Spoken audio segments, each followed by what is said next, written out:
Sebuah peristiwa mengejutkan terjadi di kawasan Depok, Jawa Barat, ketika sebuah sepeda motor milik anggota intelijen kepolisian dilaporkan hilang setelah dicuri oleh seorang pelaku yang terekam kamera pengawas atau CCTV.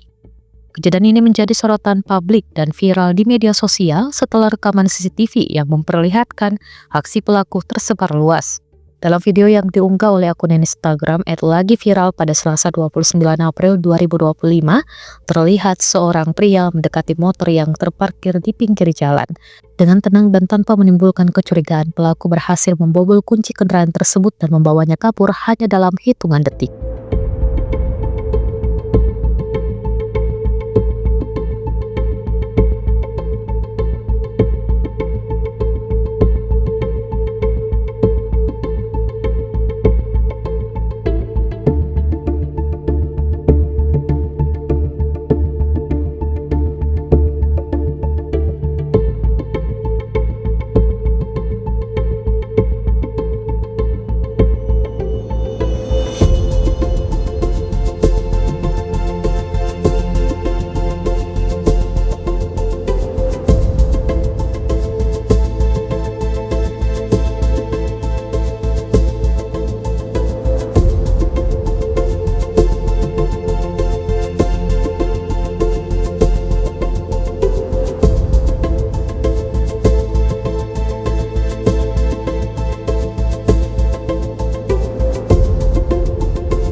Download Tribun X sekarang, menghadirkan lokal menjadi Indonesia.